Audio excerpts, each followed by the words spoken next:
Ó Mãe Santíssima, intercedei por nós para que possamos bem compreender os ensinamentos de vosso Divino Filho, nosso Senhor e Salvador Jesus Cristo, e as explicações dos pais da Igreja. Ó Virgem Imaculada, ofereço-vos este trabalho e peço que abençoais aqueles que o ouvirem, e que seja para a maior honra e glória de Deus. Amém.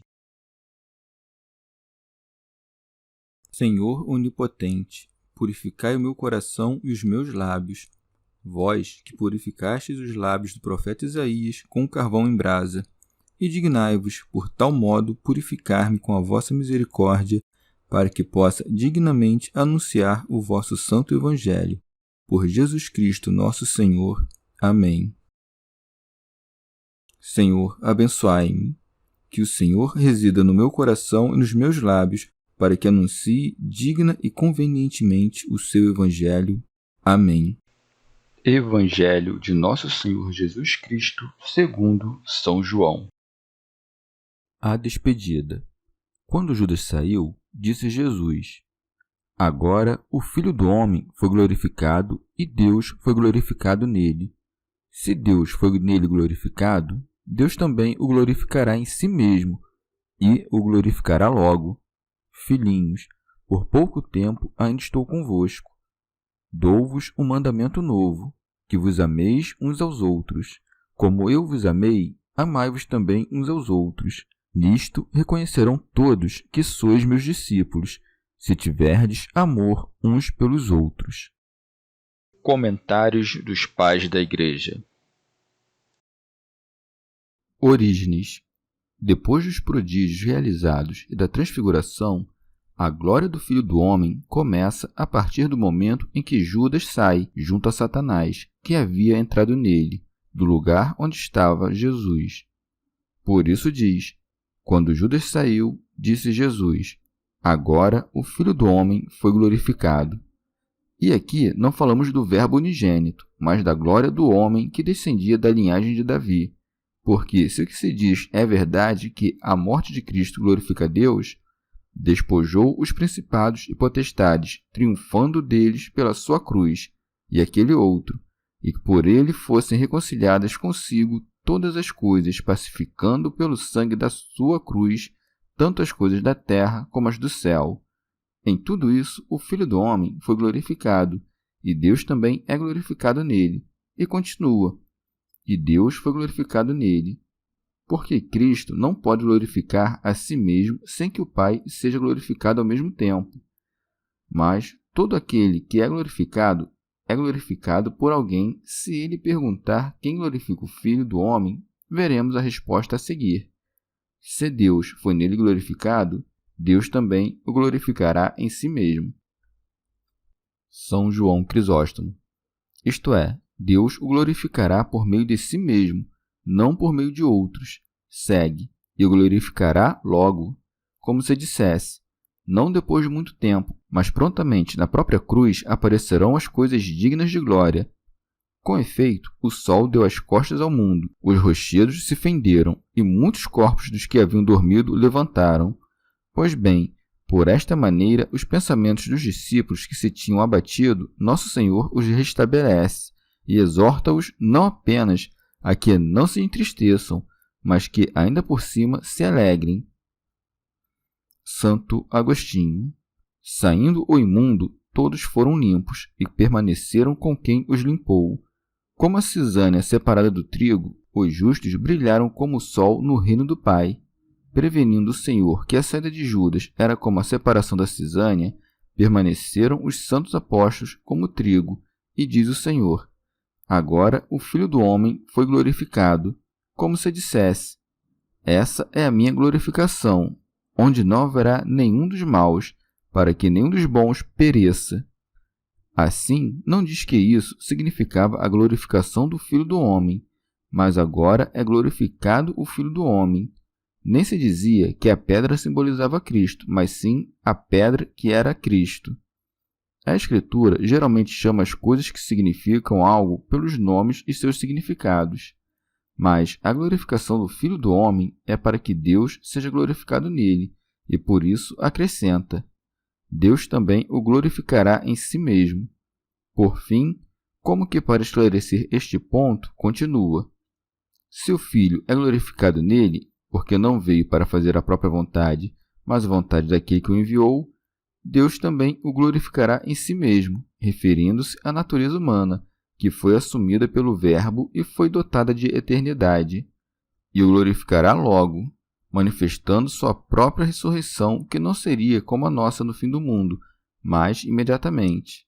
E da glorificação pode ser entendida a frase: agora o Filho do Homem foi glorificado, dizendo agora, não pela proximidade da paixão, mas por sua futura ressurreição, e como já considerava tão próximo que ficasse como já acontecido. Santo Hilário de Poitiers.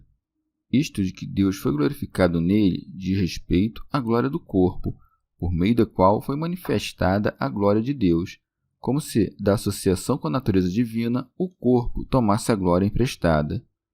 Como então Deus foi glorificado nele, por este motivo, glorificou-o em si mesmo, de modo que quem reina na glória que vem da glória de Deus, este se transforme, assim, na glória de Deus, vindo a habitar inteiramente em Deus, pela união de sua humanidade e sua divindade. E não calou o tempo dessas coisas, pois disse: e o glorificará logo. Aqui, se por um lado, saindo Judas para atraí-lo, Nosso Senhor predisse a glória que viria a ter após a paixão, uma vez alcançada a ressurreição, por outro, reservou para um tempo mais afastado aquela glória com que Deus o glorificaria em si mesmo, uma vez manifestada a glória de Deus nele pelo poder da ressurreição, enquanto ele mesmo habitaria na glória de Deus pela dispensação da sua sujeição ao Pai. O significado primeiro dos ditos não é ambíguo quando diz: agora o Filho do Homem foi glorificado. A glória é aquela da carne, não a do mero verbo. E logo em seguida, Deus é glorificado por ele. Eu me pergunto o que isso significa. E não sendo um o Filho do Homem e outro o Filho de Deus, porque o Verbo se fez carne, então questiono quem é glorificado pelo Filho do Homem, que também é Filho de Deus. E vemos que o terceiro versículo diz: se Deus foi nele glorificado, Deus também o glorificará em si mesmo. O homem por si mesmo não é glorificado, nem o homem, quando glorificado por Deus, depende só de si. Mas ele é Deus mesmo, portanto, ou Cristo recebe a glória na carne, ou o Pai é glorificado por Cristo. Se Cristo é Deus, certamente Cristo é glorificado na carne. Se o Pai é unidade sacramentada, ele é glorificado no Filho. E segue-se que Deus glorifica a si mesmo através do Filho do homem, que é Deus. Como se pode deduzir a conclusão ímpia de que Cristo não é Deus segundo a verdade de sua natureza? Glorificar-se-ia como que fora de si? Assim, todo aquele que é glorificado pelo Pai deve ser confessado em igual glória, e quem deve ser glorificado na glória do Pai deve também ser entendido como que está no Pai. Orígenes. A palavra glória aqui não tem o mesmo sentido que para os pagãos, que a definem como o elogio de muitos. É diferente do que é dito no Êxodo, onde a glória de Deus preenche o tabernáculo e quando o rosto de Moisés havia sido glorificado. Em sentido material, a aparição divina como que toca o tabernáculo e a face de Moisés, quando falou com Deus. Mas, no sentido analógico, a glória de Deus é aquela que ilumina o intelecto, fazendo-o transcender e superar todas as coisas materiais, deificando-o na visão divina que busca e nas coisas que contempla. Por isso, o rosto de Moisés foi glorificado e divinizado segundo o intelecto. Mas nenhuma comparação pode ser feita entre a excelência de Cristo e o conhecimento de Moisés, que teve seu rosto glorificado, porque o Filho é o resplendor de toda a glória divina, como diz São Paulo, o qual o Filho, sendo o resplendor da sua glória. Além disso, desse foco luminoso de glória procedem as radiações singulares, refletindo-se nas criaturas racionais, e por isso não creio que alguém possa receber todo o esplendor da glória divina senão o Filho. Visto que o Filho não era conhecido pelo mundo, ele também não foi glorificado no mundo. Mas, visto que o Pai deu a alguns dos que estavam no mundo o conhecimento de Jesus, então o Filho do Homem foi glorificado naqueles que o conheciam. Por isso, ele transmitiu sua glória àqueles que o conheciam, pois aqueles que contemplavam a glória divina com o olhar puro, são transfigurados à sua imagem, pela glória dos glorificados na glória dos glorificadores. Ao se aproximar a hora em que o prodígio deveria ser realizado para que o mundo, por meio de seu conhecimento, merecesse glória por glorificá-lo, ele disse: agora o Filho do Homem foi glorificado. E visto que ninguém conheceu o Pai, exceto o Filho, e aquele a quem o Filho o havia revelado, o Filho, pela graça natural, teve que revelar o Pai. Por isso, sabe-se que Deus é glorificado por ele. Ou pode-se entender que Deus é glorificado se conhecermos Jesus perfeitamente. Quem me vê, vê também a meu Pai. Porque é visto no Verbo, sendo este Deus e sendo a imagem invisível de Deus, o Pai que o gerou. Dessa forma, tudo o que for dito aqui será entendido de forma mais clara, pois assim como o nome de Deus é blasfemado por alguns entre os gentios, o nome exaltado do Pai é exaltado pelas boas obras dos santos que brilham diante dos homens, em quem a glória de Deus apareceu melhor do que em Jesus. Ele nunca cometeu pecado e não havia erro em sua boca. O Filho, então, estando em tal condição, foi glorificado, e Deus se glorifica nele. E se Deus se glorifica nele, o Pai dá algo maior ao Filho do que o Filho do homem. Porque a glória que recai sobre o Filho do homem quando o Pai o glorifica é muito maior e de um valor mais alto do que a do Pai quando ele se glorifica em si. E assim era apropriado que a glória de quem tinha mais poder superasse a outra.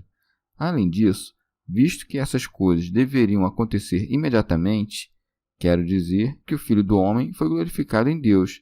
Segue-se, e o glorificará logo. Santo Agostinho. Como tivesse dito acima, e o glorificará logo, para que os discípulos não pensassem que Deus o haveria de glorificar, de tal modo que ele não se juntaria mais a eles com aquela convivência própria da terra, acrescenta: filhinhos, por pouco tempo ainda estou convosco, como para dizer: em breve serei, é certo, glorificado pela ressurreição, mas não para subir de imediato ao céu. Com efeito, como está escrito nos Atos dos Apóstolos, Nosso Senhor ficou com eles mais 40 dias após a ressurreição. Às 40 dias, pois, aludiu quando disse: por pouco tempo ainda estou convosco. Orígenes. Quando diz filhinhos, mostra como a pequenez ainda ocupava as almas deles. Ora, estes que agora chamam de filhinhos, após a ressurreição, se hão de tornar irmãos, do mesmo modo como, antes de ser filhinhos, haviam sido escravos. Santo Agostinho. Pode-se entender da seguinte forma: aqui estou junto a vós na fragilidade da carne, até que morra e ressuscite. E esteve com eles depois que ressuscitou, mostrando a presença corporal, mas não com a condição da fragilidade humana. Depois da ressurreição, outro evangelista diz: disse isso a vós quando estava ainda convosco, isto é, quando ainda estava com a carne mortal como vós. Mas agora estava com a mesma carne, mas não estava na mesma mortalidade dos outros. E virá outra presença divina desconhecida dos sentidos dos mortais, da qual se diz: eis que estarei convosco até a consumação dos tempos. E isto não é dizer: por pouco tempo ainda estou convosco, pois não é pouco até a consumação dos tempos. E se ainda assim é pouco, porque aos olhos de Deus 1000 anos são como um único dia, não parece que ele quis dizer isso aqui. Orígenes. Para elucidar o que há de mais profundo nessa parte, quando o Senhor diz que logo não estaria com seus discípulos, talvez se possa dizer que ele realmente deixou de estar com eles, não muito tempo depois, não porque estava longe deles, de acordo com a presença corporal, mas porque, depois de um tempo muito curto, escandalizar-vos-eis comigo esta noite. E nesse sentido, não estava com eles porque habita plenamente só aqueles que estão na graça. Mas, embora ele não estivesse com eles, no entanto, tiveram que procurar Jesus como Pedro, que depois de negá-lo, chorou tristemente procurando por ele. Buscar Jesus é buscar o Verbo, a sabedoria, a justiça, a verdade, a virtude divina. Tudo isso é Cristo. Santo Agostinho. Nosso Senhor ensina aos discípulos o método para se tornar apto a segui-lo aonde ele os precedia, e por isso acrescenta: Dou-vos um mandamento novo, que vos ameis uns aos outros. Ora, mas a antiga lei de Deus já não continha esse mandamento ali onde está escrito: Amarás teu próximo como a ti mesmo? Por que então o Senhor o chama de novo mandamento? Por acaso, porque despidos do homem velho, agora vos veste do homem novo? O certo é que quem ouve, ou melhor, quem obedece, é renovado, não por qualquer amor, mas por este, que o Senhor distingue do carnal, com o acréscimo: Como eu vos amei, amai-vos também uns aos outros. Não como se amam os que se corrompem mutuamente, nem como se amam os homens na medida em que são homens, mas como se amam os que são de Deus e filhos, todos eles do Altíssimo, para assim tornar-se irmãos do seu Filho único, amando-se uns aos outros, com aquele amor com que ele os amou, com que os conduzirá àquele fim onde saciará com todo bem o desejo deles. São João Crisóstomo. Ou ainda, com a expressão como eu vos amei, Nosso Senhor quer dizer o seguinte: assim como eu vos amei, não para pagar uma dívida que tivesse contraído convosco por vossos méritos anteriores, mas por iniciativa própria minha. Assim também a vós convém fazer o bem aos outros, ainda que nada devais. Santo Agostinho. Não penses, porém, que foi deixado de lado aquele mandamento maior que nos instrui a amar a Deus nosso Senhor. Ora, para o bom entendedor, ambos os mandamentos estão incluídos em cada um, pois, de um lado, quem ama Deus não pode desconsiderá-lo quando manda que amemos o próximo, e de outro, quem ama o próximo de modo celeste e espiritual, o que ama nele senão Deus? Este é o amor que Jesus Cristo fez questão de distinguir de todo amor mundano quando acrescentou: Como eu vos amei. Que outra coisa o amou em nós, senão a Deus, não porque já o possuíssemos, mas para que viéssemos a possuí-lo? Deste modo, pois, amemo-nos uns aos outros, para que, na medida das nossas forças, por inquietação amorosa, nos seduzamos uns aos outros para a posse de Deus. São João Crisóstomo. Deixando de lado os milagres que os discípulos haviam de fazer, Nosso Senhor os distingue pelo amor e acrescenta: Nisto reconhecerão todos que sois meus discípulos, se tiverdes amor uns pelos outros. Pois isto é o maior sinal de um homem santo, e santos é o que Jesus diz serem os discípulos. Santo Agostinho. É como se dissesse: outros dons, mesmo homens que não são meus discípulos, os possuem em comum convosco. E não me refiro apenas aos dons da natureza, da vida, dos sentidos, da razão e daquela saúde comum aos homens e bois. Falo também do dom da língua, dos sacramentos, da profecia, da ciência, da fé, da distribuição de seus bens aos pobres, da entrega do próprio corpo às chamas. Mas esses homens, porque não possuem a caridade, crepitam como dois pratos que se batem. Nada são e de nada lhes servem todos os seus dons. Chegamos ao fim de mais um dia de comentários da Catena Áurea. Muito obrigado por ficarem até aqui, que Nossa Senhora derrame suas graças sobre nós e até amanhã.